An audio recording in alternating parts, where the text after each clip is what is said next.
Welcome to Sneha TV. మనం ఇప్పుడు AP ఎన్నికల ఫలితాలని ఎంతో ఆతృతతో చూస్తూ ఉన్నాం. ఈ క్రమంలో మనకి మార్నింగ్ ఫస్ట్ రౌండ్ నుంచి అర్థమైపోయింది టీడీపీ కూటమి ఏదైతే ఉందో టీడీపీ జనసేన బీజేపీ కూటమికి అద్భుతమైనటువంటి రిజల్ట్స్ కనిపిస్తూ ఉన్నాయి. ఈ నేపథ్యంలో వైసీపీ ఈ గత 5 సంవత్సరాల పదవీ కాలంలో ఏదైతే ఉందో ఆ టైంలో చాలా ఇబ్బందులకు గురి చేసింది టీడీపీకి కానీ ఇటు జనసేనకు కానీ. ముఖ్యంగా సినిమా రూపంలో కూడా రకరకాల సినిమాలని వ్యతిరేకంగా చంద్రబాబుకి పవన్ కళ్యాణ్కి వ్యతిరేకంగా సినిమాలు నిర్వహించడం జరిగింది. అవి దర్శకత్వం వహించినటువంటి వర్మ గురించి చెప్పాలంటే వర్మ చాలా నెగిటివ్గా మాట్లాడాడు చాలాసార్లు. ఈ క్రమంలో సినిమా ఇండస్ట్రీలో ఒక్కొక్క బ్యాచ్ మొత్తం కూడా వైసీపీకి సపోర్ట్ చేసింది. పోసాన కృష్ణమురళిని తీసుకోండి, అలీ కమెడియన్ అలీని తీసుకోండి, అందరు కూడా. ఈ క్రమంలో సినిమా రంగానికి సంబంధించినటువంటి వాళ్ళ యొక్క పరిస్థితి ఇప్పుడు ఎలా ఉండబోతుంది, వాళ్ళు చేసినటువంటి పనులు ఏంటనే విషయాన్ని సినీ క్రిటిక్ దాసరి విజ్ఞాన్ గారితో మాట్లాడి తెలుసుకునే ప్రయత్నం చేద్దాం. విజ్ఞాన్ గారు నమస్తే అండి. నమస్తే అండి. ఏమంటారు ఇప్పుడు ఈ క్రమంలో ఏదైతే సినిమా ఇండస్ట్రీ నుంచి ముఖ్యంగా రామ్ గోపాల్ వర్మ చేసినటువంటి సినిమాలు చాలా ఉన్నాయి కదా, సో వీటి గురించి మీ యొక్క కామెంట్ ఏంటి? విషయం ఏంటంటే రామ్ గోపాల్ వర్మకి జగన్ అంటే చాలా ఇష్టం. ఆయన జగన్ మీద ఇష్టంతో సినిమా తీశాడు, అది ఆయనే చెప్పుకున్నాడు. ఆయన అంటే ఇష్టం. అంటే ఆయనకు వైసీపీ నుంచి ఫండ్స్ ఇచ్చారా, లేకపోతే వాళ్ళు కావాలని తీయించుకున్నారా, ఇతని చేత కావాలని చంద్రబాబు నాయుడు మీద కానీ పవన్ కళ్యాణ్ మీద కానీ వ్యతిరేకంగా బురద జల్లడానికే వ్యతిరేకంగా ఇంకా వాళ్ళని క్యారెక్టర్ చాలా డల్ చేసేలాగా సినిమాలు తీయించారా అనేది పక్కన పెడితే ఈయనకి జగన్ అంతే ఇష్టం. సేమ్ యాజ్ యూజువల్గా ఈయనకి ఎందుకో చంద్రబాబు నాయుడు అంటే కోపం, అలాగే ఈయనకి పవన్ కళ్యాణ్ అంటే కోపం, అలాగే ఈయనకి లోకేష్ అంటే కోపం. బేసికలీ ఎప్పుడో ఏదో జరిగింది వీళ్ళకి, అంటే ఇప్పుడని కాదు, జగన్ అనే మనిషి ఉన్నా లేకున్నా ఎప్పుడో ఒక ఎయిర్పోర్ట్లో ఏదో చిన్న వ్యవహారంలో ఆయన 4 గంటలు ఉండాల్సి వస్తే దానికి కారణం చంద్రబాబు నాయుడు అని హర్ట్ అయ్యాడు వర్మ. ఓకేనా, అంటే మనము అటు చంద్రబాబు నాయుడు కావాలని చేయించడం చెప్పలేము, ఈయన హర్ట్ అవ్వడంలో తప్పు లేదని కూడా అనలేము. కాకపోతే ఈయన అనుకున్నాడు నేను ఒక దగ్గర ఇబ్బంది పడ్డానికి కారణం ఆయన అని బలంగా నమ్మి అతన్ని వ్యతిరేకిస్తున్నాడు. ఓకేనా, అతని మీద ఉన్న వ్యతిరేకత యాజ్ యూజువల్గా వాళ్ళ అబ్బాయి మీద కూడా చూపిస్తున్నాడు. ఎందుకు వాళ్ళ అబ్బాయి మీద చూపిస్తున్నాడు అంటే వాళ్ళ అబ్బాయి కొన్ని బహిరంగ సభల్లో ఈయనని తిట్టాడు కాబట్టి ఈయన కౌంటర్ ఇచ్చాడు. పవన్ కళ్యాణ్కి ఈయనకి ఎప్పటి నుంచో చెడింది, వాళ్ళిద్దరికి ఆ వ్యవహారం. అంటే ఈయన మీద ప్రేమతో ఈయన ఆయన తిట్టట్లా, ఈయన ఉన్నా లేకున్నా ఈయన మాత్రం ఆయన తిడుతూనే ఉంటున్నాడు. అది జరుగుతూ ఉంది ఎప్పటి నుంచో బేసికల్లీ. సో ఇప్పుడు ఎలక్షన్ టైంలో ఆయన వ్యూహం, శపథం, శాసనం అనే సినిమాలు తీయడం, అంతకుముందు అమ్మరాజ్యంలో కడపరెడ్లు సినిమాలు తీయడం, చంద్రబాబు నాయుడు గారిని డిఫేమేషన్ లేసేలా చూపించడం, లోకేష్ గారిని పప్పులా చిత్రీకరించడం, కమెడియన్ని చేయడం, పవన్ కళ్యాణ్ అయితే ఇంకా దారుణంగా చూపించడం. ఆయన మీద పవర్ స్టార్ అనే ఒక సినిమా తీసి గేదెతో ఒక పాట కూడా పెట్టి బుజ్జి గేదమ్మ నీకు పాలు కావాలా అనేటి ఒక పాట పెట్టి గడ్డి తింటావా అని. సో అవన్నీ చేశాడు. అండ్ నిన్నటి శపథం శాసనంలో కూడా చిరంజీవి పవన్ కళ్యాణ్ని కూడా పెట్టేసి క్యారెక్టర్స్ పెట్టి ఆడుకున్నాడు. ఆయనకేంటో ఆయనకున్న సరదా ఆయన తీర్చుకున్నాడు. ఇక ఇప్పుడు ఆయన పరిస్థితి ఎలా ఉండబోతుంది అని అనుకుంటే మాత్రం ఖచ్చితంగా చెప్పుకోవచ్చు ఆయన ఇంకా సినిమాలు తీయలేడు అని. అంటిల్ అండ్ అన్లెస్ ఆయన నార్మల్గా దర్శకుడు మామూలు సినిమాలు తీస్తే తీయొచ్చు, మేబీ అవి సెన్సార్ దగ్గర కానీ ఇంకెక్కడ కానీ ఇబ్బందులు గురి అయ్యే అవకాశం అయితే ఉంది. అండ్ నెక్స్ట్ ఇంకొక విషయానికి వస్తే సెన్సార్ దగ్గర మన జీవిత రాజశేఖర్ గారు ఉండే. జీవిత రాజశేఖర్ గారు వైసీపీకి చాలా అనుకూలంగా ఉండే. అలా వీళ్ళ సినిమాని కూడా అప్పుడు అంటే రిలీజ్ చేయించింది ఫస్ట్ పార్ట్. అప్పుడు సెన్సార్ వాళ్ళ అభ్యంతరం తెలిపితే సెన్సార్ అడిషనల్కి వెళ్ళింది. అది ఆ అడిషనల్ యూనిట్లో ఈముండి దాన్ని క్లీన్ చిట్ ఇచ్చి రిలీజ్ చేయించింది. అప్పటికి రేవంత్ రెడ్డి సర్కార్ కూడా కోపమే, ఎందుకంటే ఆయన చంద్రబాబు నాయుడు మీద డిఫమేషన్ చేసి పలానోడు సినిమా తీసంటే ఈయన ఎందుకు రిలీజ్ చేయనిస్తాడు, ఆయన రాష్ట్రంలో ఆయనకి నచ్చుతూ.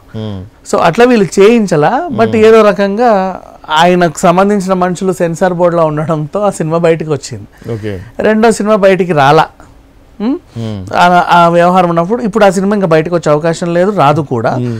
అండ్ ఇక మీదట కూడా ఆయన సినిమాలు ఏం తీయలేడు, తీసినా సెన్సార్ బోర్డు అభ్యంతరం తెలిపి ఆయన్ని కొంచెం అనిచే ప్రయత్నం అయితే చేస్తారు. నెక్స్ట్ ఆయన డెన్ని ఏదైతే ఉందో ఇక్కడ ఆర్భాటంగా కట్టుకున్నాడు, చాలామంది జగన్ ఫండ్స్ ఇచ్చి కట్టుకున్నారు అన్నారు, కొంతమంది ఏమో ఇంకేదో అంటే ఆయనకు ఉన్న దాంట్లోనే ఆయన కట్టుకున్నాను ఆయన చెప్పుకున్నాడు. సో ఇట్లా అది రోడ్డు పైన ఉన్న డెన్ అయితే ఆ రోడ్డు మీద ఉండే అవకాశం లేదు. పాపం చాలా బాగా ఇష్టపడి చేయించుకున్నాడు. అది ఇంకేదో అయ్యే అవకాశం అయితే అందరూ కవర్ చేశారు. డెన్ ఇట్లుంది, లోపల అడుగు ఉంది, పైన అది ఉంది, కింది ఉంది, మంచిగా కట్టుకున్నాడు.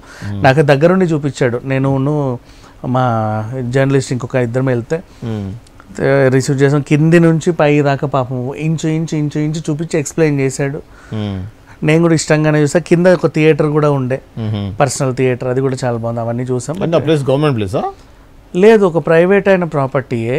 ఈయన లీజుకి తీసుకున్నాడు. అంతకుముందు వేరే వాళ్ళు ఉండే, ఈయన దాన్ని మళ్ళీ లీజుకి తీసుకొని చేయించుకున్నాడు. పైన ఆయన ఉంటాడు 2 రూములలో, గెస్ట్ హౌస్ లాగా. కింద అంతా వ్యవహారం. బట్ ఇప్పుడు మరి ఇంకేంటో అది, అంటే కరెక్ట్ మన జూబ్లీ హిల్స్ ఇంటర్నేషనల్ స్కూల్ ఆపోజిటే ఉండేది ల్యాండ్ అది. ఇప్పుడు అది పోయి ఆయన ఆఫీస్ కానీ ఇక్కడ నుంచి మార్చేసి నాకు తెలిసే ముంబై షిఫ్ట్ అయ్యే అవకాశాలు అయితే కనబడుతుంది. అంటే మరి ఏం లేదు కదా ఆయనకు. ఇప్పుడు చంద్రబాబు నాయుడు గారిని అంత విమర్శించాడు, మామూలుగా విమర్శించాల. ఆయన లాంటి ఒక క్యారెక్టర్ని తెచ్చి అసలు చాలా దారుణం అది. ఇప్పటివరకు ఎవరు తెచ్చాడండి? ఇట్లా సడన్ గా ఇట్లా చూస్తే నాకు కొంచెం మస్కబారిన కలతో ఇలా చూస్తే చంద్రబాబు నాయుడు అని అనుకుంటాను నేను. అనుకోరా? యాజ్ ఇట్ ఈస్ లేడు. అలా అంత మంచి క్యారెక్టర్లు అలా తెచ్చాడు మరి. సో చూస్తే అట్లాగే ఉంది మరి. పాపం ఇబ్బంది పడే అవకాశం అయితే కనబడతా ఉంది మోస్ట్లీ. సినీ రంగం విషయానికి వస్తే వర్మ ఒకవేళ నిజంగా ఏదైనా సినిమాలు తీసి హిందీలో తీసి దాన్ని తెలుగులో డబ్బు అంటే ఇంకెవడైనా నటికుమార్ లాంటి వాళ్ళు ఇంకెవరు ఆయనకు తెలిసిన వాళ్ళు కొనుక్కొని ఇక్కడ రిలీజ్ చేసుకోవచ్చు, హక్కులు కొనుక్కొని రిలీజ్ చేసుకోవచ్చు. అలా వచ్చే అవకాశాలు ఉంటాయేమో. కానీ వర్మ అయితే ఇక్కడ ఇంకా సినిమాలు తీసే అవకాశం లేదు. బాగా దెబ్బ పడింది. పోసాని కృష్ణమురళికి ఇంకా అడ్రస్ ఉండదనే చెప్పుకోవాలి. ఎందుకంటే ఆయన పవన్ కళ్యాణ్ని తిట్టాడు, ఇప్పుడు ఆయన ఎందుకో గెలిచాడు. రెండోది ఈయన అఫ్ కోర్స్ ఈయన రాజకీయాల్లో కూడా క్రియాశీలక పాత్ర ఏం పోషించలే, ఎక్కడి నుంచి పోటీ చేయలేదు కదా. ఏదో జస్ట్ ఒక పొజిషన్ ఇచ్చారు, ఏపీటీడీసీ అదేదో చైర్మన్, ఎఫ్డిసి ఫిలిం డెవలప్మెంట్, దానికి చైర్మన్గా ఇచ్చారు. దాన్ని కూడా ఆయన పాపం ఏదో ఎలగబెట్టడానికి ట్రై చేశారు, కానీ ఆయన వల్ల ఉపయోగం ఏం లేదు. ఇండస్ట్రీ నుంచి సగం మందిని అక్కడ ఏపీలో షూటింగ్లు చేయించడానికి తాపత్రయపడాలి అని ఆయనకు చెప్పారు, కానీ ఆయన కూడా ఎవరిని తీసుకురాలా. సగం ధరలకే మీకు అన్ని రాయితీలు ఇస్తామన్నా ఎవడు రాలా. మేము హైదరాబాద్లోనే చేసుకుంటాం, మాకు మీ రాయితీలు వద్దు ఏం వద్దని అన్నారు చాలా మంది. అది జరిగింది ఓవరాల్గా. అలా అని మరీ జనాలని దూరం పెడితే ఆంధ్ర వాళ్ళు మా సినిమాలు చూస్తారో చూడరో అని ఆలోచించి కొంచెం పెద్ద హీరోలు లైక్ చిరంజీవి, బాలకృష్ణ లాంటి వాళ్ళు అటువైపు ప్రీ రిలీజ్ ఈవెంట్లు చేసుకున్నారు. ఒంగోలులో ఈయన, అనంతపూర్లో ఆయన, అట్లా రిలీజ్ ఈవెంట్లు. మరీ దూరం అవ్వలేంగా, ప్రేక్షకులే. సో అలా, కానీ అట్లాంటి షూటింగ్లు అయితే చేసుకోలే అక్కడ. ఇప్పుడు చంద్రబాబు నాయుడు గారు వచ్చిన తర్వాత మొత్తం తారుమారయ్యే అవకాశం ఉంది. ఎందుకంటే తలసాని శ్రీనివాస యాదవ్ గారు కూడా ఇంతకుముందు చంద్రబాబు నాయుడు గారి ప్రభుత్వంలో ఉన్నప్పుడే మంచి పొజిషన్లో ఉండి, ఇప్పుడు తెలంగాణ కూడా సినిమాటోగ్రఫీ మంత్రిగా ఆయన బాధ్యతలు ఎంత బాగా నిర్వహించారో అందరికీ తెలుసు. ఎంత బీఆర్ఎస్ టీఆర్ఎస్ లో ఉన్నా కూడా సినిమాకి మాత్రం మంచిగా చేశారు. ఎవరు వెళ్ళి ఫైల్ పట్టుకుని సంతకాలు చేసేవాడు, ఏది కావాలన్నా తలూపేవాడు. అది ఇవ్వ ఇది ఇవ్వని ఎప్పుడు ఇబ్బంది పెట్టలేదు. ఇంకా కావాలంటే ఆయనే వచ్చేవాడు కత్తిరింపులకు కూడా. ఆ విషయంలో మెచ్చుకోవచ్చు. పేరు నాని సరిగ్గా చేయలే, అండ్ పోసాని వల్ల ఒరిగింది కూడా ఇలా. సో ఇప్పుడు మళ్ళీ చంద్రబాబు నాయుడు గారు వచ్చారు కాబట్టి సినిమాటోగ్రఫీ మంత్రిగా ఇంకెవరున్నా కూడా అక్కడ మళ్ళీ ఇంత ముందు షూటింగ్ ఎక్కడ అంటే రాజోల్లో ఒక షెడ్యూల్ వేసాం, రాజమండ్రిలో షెడ్యూల్ పెట్టుకున్నాం, నిడదవోల్లో షూటింగ్ అనుకున్నాం, దాచేపల్లిలో షూటింగ్ అనుకున్నాం, నడికుడిలో షూటింగ్ అనుకున్నాం. వాళ్ళందరూ ఇప్పుడు మళ్ళీ వస్తారు. సింగరాయకొండలో షూటింగ్ అనుకున్నామని. ఇప్పుడు మొన్నటిదా జరగలే కదా, యాగంటిలో, మహానందిలో షూటింగ్లు పెట్టుకున్నాం. ఇప్పుడు అసలు చైన్ కూడా చేయట్లా.